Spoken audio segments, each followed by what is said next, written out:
একবার জানালাটা দরজা খুলে দাও, আমাদের পেট ভরে আমরা খাদ্য খেয়ে নি। জাহান্নাম সেই দিন দাঁত খিঁচবে। হাদিস শরীফের মধ্যে আছে, যেমন বজ্র আঘাত করে এইরকম বজ্র আঘাতের মধ্যে চচ্চর চচ্চর করে জাহান্নাম দাঁত খিঁচবে আর বলবে ওয়াতাকুলু হালিম তালাতি হাল মিন মাজিদ। দয়াময় আল্লাহ, আমাকে দাও, আমাকে দাও, আমাকে দাও। সেই দিন তোমার আমার রাহবার যিনি, সেই দিন তোমার আমার ড্রাইভার যিনি, যিনি রওজায়ে আতহারে পড়ে তোমার আমার জন্য কাঁদছে। ও যুবক ভাইরা গো, এই নায়ককে আমরা চিনতে পারলাম না। নায়িকা আমরা চিনে ফেলেছি, কিন্তু বিশ্ব নায়ককে চিনতে পারলাম না।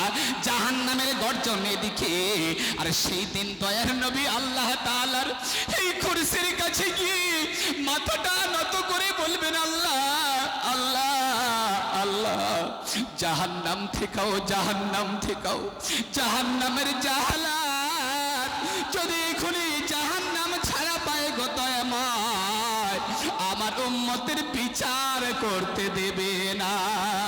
ওগো আল্লাহ, জাহান্নাম থেকেও, জাহান্নাম থেকেও। দয়ার নবী কুরসির কাছে এসে আল্লাহর কাছে বলার পরে আমার আল্লাহ বলবে, হাবিব বলো বলো তোমার কি চাহিদা। সঙ্গে সঙ্গে দয়ার নবী আমার সিজদায় পড়ে আল্লাহ তাআলার কাছে কাঁদবেন, নবীজি আমায় সিজদা হতে মাথা রাখিবেন, নবীজি আমায় সিজদা হতে মাথা রাখিবেন, ইয়া উম্মত উম্মতি বলে আঝার কাঁদিবেন, ইয়া উম্মত উম্মতি বলে কাঁদবেন।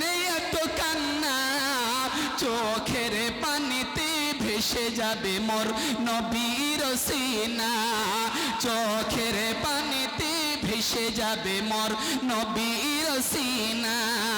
আমার আল্লাহ সেই দিন ডেকে ডেকে বলবেন, মাথা তোলো বন্ধু তুমি, মাথা তোলো বন্ধু তুমি, আর কেন্দো না, আর কেন্দো না, মাফ করে দিলাম আমি তোমার উম্মতের গুনাহ, মাফ করে দিলাম আমি তোমার উম্মতের গুনাহ।